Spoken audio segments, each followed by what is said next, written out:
بسم اللہ الرحمن الرحیم الحمد للہ رب العالمین والصلاة والسلام علی اشرف الانبیاء والمرسلین نبینا محمد وعلی آلہ وصحبہ اجمعین ثم اما بعد۔ ہم نے کل کے درس میں سنا تھا کہ ہجرت کے سفر میں اللہ کے رسول صلی اللہ علیہ وسلم غار ثور سے نکل کر مدینہ کی طرف متوجہ ہوتے ہیں اور راستے میں ام معبد کے خیمے سے گزرتے ہیں۔ بکری ایک کمزور سی لاغر سی جو ان کے خیمے کے کنارے میں اس کا دودھ دوہتے ہیں، سیراب ہوتے ہیں۔ ام معبد کو بھی ایک کٹورا دودھ اسی بکری کا دوہ کر ان کے حوالے کر کے دے کر کے آگے جاتے ہیں۔ راستے میں اللہ کے نبی صلی اللہ علیہ وسلم کی ملاقات ابو بریدہ سے ہوتی ہے۔ وہ قوم کے سردار تھے اور قریش کے انعام کی لالچ میں اللہ کے رسول صلی اللہ علیہ وسلم کی تلاش میں نکلے تھے،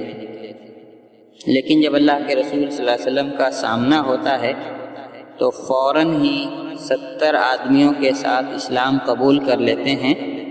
اور اسلام قبول کر لینے کے بعد اپنی پگڑی اتارتے ہیں اور پگڑی کے کپڑے کو اپنے نیزے کے سرے پر باندھ کر کے ایک جھنڈا بناتے ہیں، جو جھنڈا اس بات کا اعلان ہوتا ہے کہ امن و انصاف کے پیغمبر دنیا میں تشریف لا چکے ہیں تاکہ دنیا کو عدل و انصاف سے بھر دیں۔ آگے چل کر راستے میں اللہ کے رسول صلی اللہ علیہ وسلم اور ابو بکر رضی اللہ تعالیٰ عنہ کے اس قافلے کی ملاقات زبیر رضی اللہ تعالیٰ عنہ سے ہوتی ہے۔ وہ مسلمانوں کے قافلے میں شام سے لوٹ رہے تھے۔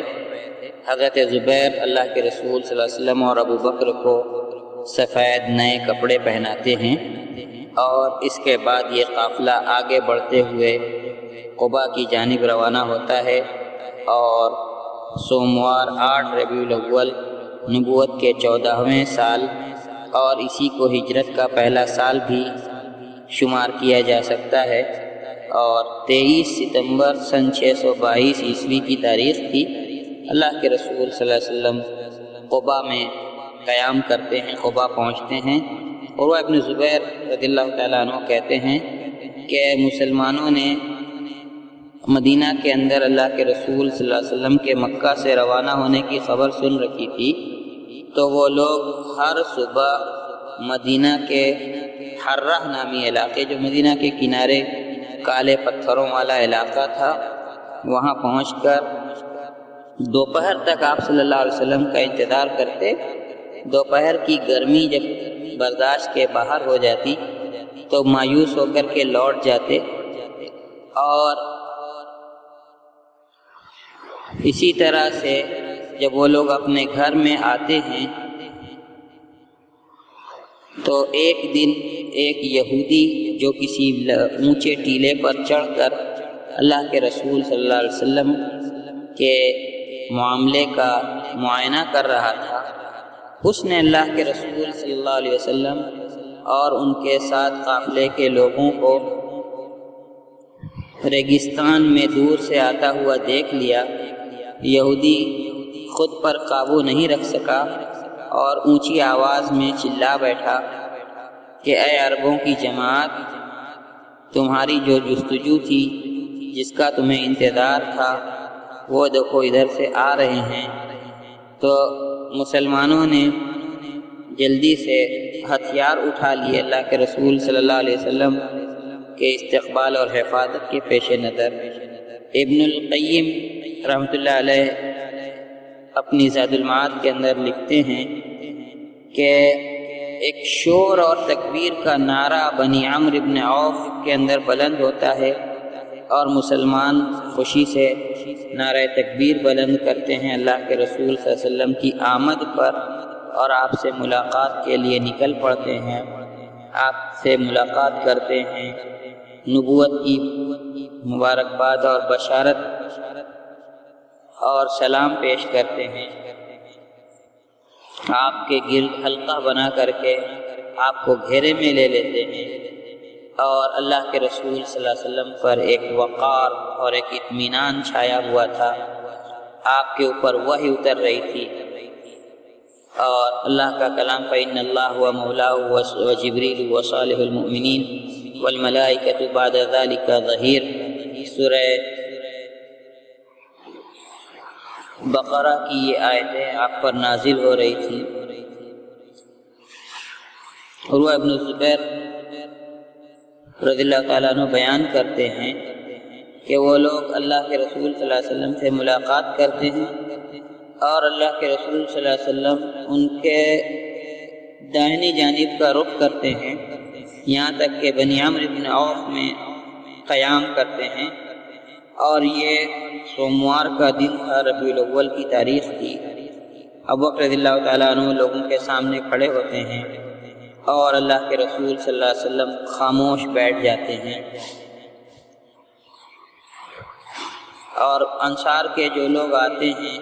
اور جنہوں نے اللہ کے رسول صلی اللہ علیہ وسلم کو اس سے پہلے دیکھا نہیں تھا، وہ آ کر کے سلام کرتے ہیں، اور یہاں تک کہ سورج اللہ کے رسول صلی اللہ علیہ وسلم کے چہرے پر پڑنے لگتا ہے تو ابو بکر رضی اللہ تعالیٰ عنہ اپنے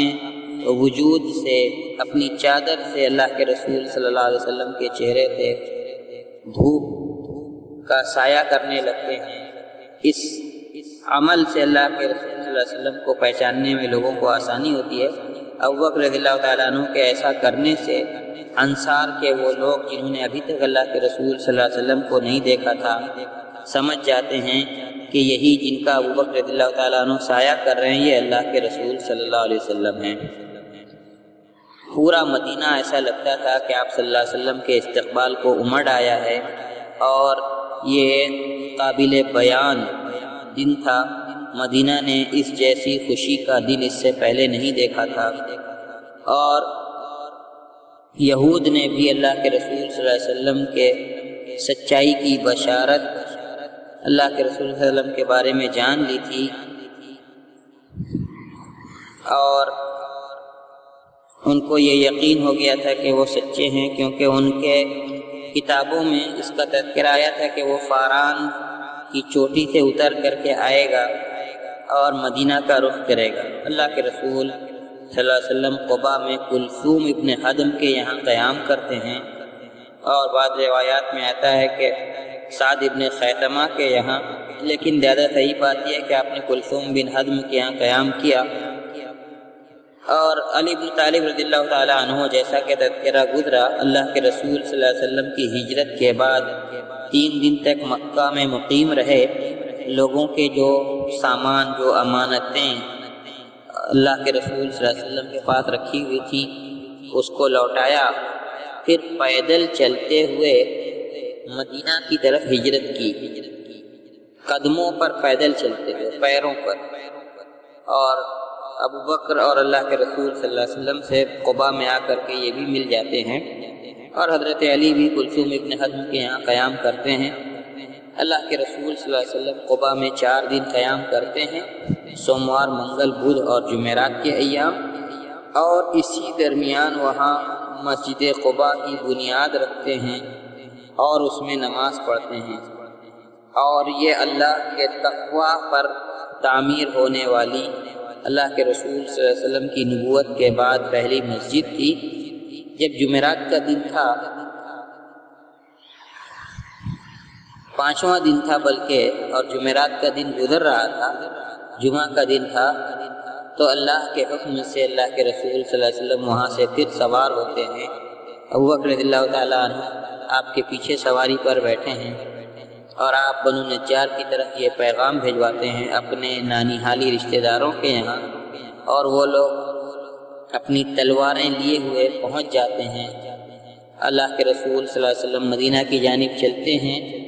بنو سالم کے محلے میں، جو مدینہ کا ایک قبیلہ ہے، ان کو جمعہ ملتا ہے، وہیں بنو سالم میں اللہ کے رسول صلی اللہ علیہ وسلم ان کے ساتھ جمعہ قائم کرتے ہیں، بطن وادی نامی جگہ پر، اور روایات کے مطابق یہ لوگ 100 کی تعداد میں تھے تقریباً۔ جمعہ کے بعد اللہ کے رسول صلی اللہ علیہ وسلم مدینہ میں داخل ہوتے ہیں، اور اسی دن سے مدینہ، جس کو کہ پہلے یثرب کہا جاتا تھا، مدینۃ النبی یا مدینۃ الرسول صلی اللہ علیہ وسلم کے نام سے جانا جانے لگا، اور مختصر طور پر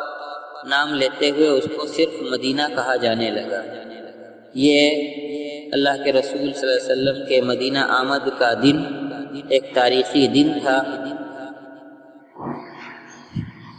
سارے راستے، ساری گلیاں اللہ کی حمد و ثنا کی صداؤں سے گونج رہی تھی۔ انصار کی چھوٹی چھوٹی بچیاں خوشی سے یہ اشعار گا رہی تھیں: اشرق البدر علینا من ثنیات الوداع وجب الشکر علینا ما دعا للہ داع ایھا المبعوث فینا جئت بالامر المطاع، یعنی ہمارے اوپر مدینہ کے پہاڑی درے کے جانب سے چاند طلوع ہو گیا ہو جیسے، اور ہمارے اوپر اللہ کا شکر واجب ہوا ہے۔ اللہ کی طرف بلانے والے نے ہمیں جو اللہ کی دعوت دی ہے، اور اللہ کے رسول صلی اللہ علیہ وسلم کو خطاب کر کے فرماتی ہوں بچیاں کہ اے ہمارے درمیان مبعوث کیے جانے والے، آپ ایک ایسی بات لے کر ہمارے بیچ آئے ہیں جس کی اطاعت کی جائے گی۔ اگرچہ مدینہ والے بہت زیادہ مالدار نہیں تھے، مگر ان میں کے ہر ایک شخص کی یہ تمنا تھی کہ اللہ کے رسول صلی اللہ علیہ وسلم اس کے یہاں مہمان ہیں۔ آپ صلی اللہ علیہ وسلم مدینہ کے کسی گھر سے بھی گزرتے تو اس گھر کے لوگ آپ کی اونٹنی کی نکیل پکڑ لیتے، لگام پکڑ لیتے اور کہتے کہ آئیے، تمام طرح کے دفاع اور امن و امان اور سلامتی کی جانب۔ اللہ کے رسول ان سے کہتے کہ اونٹنی کی لگام چھوڑ دو، اس کو اللہ کی جانب سے حکم ملا ہوا ہے، وہ جہاں اللہ کا حکم ہوگا وہیں بیٹھے گی۔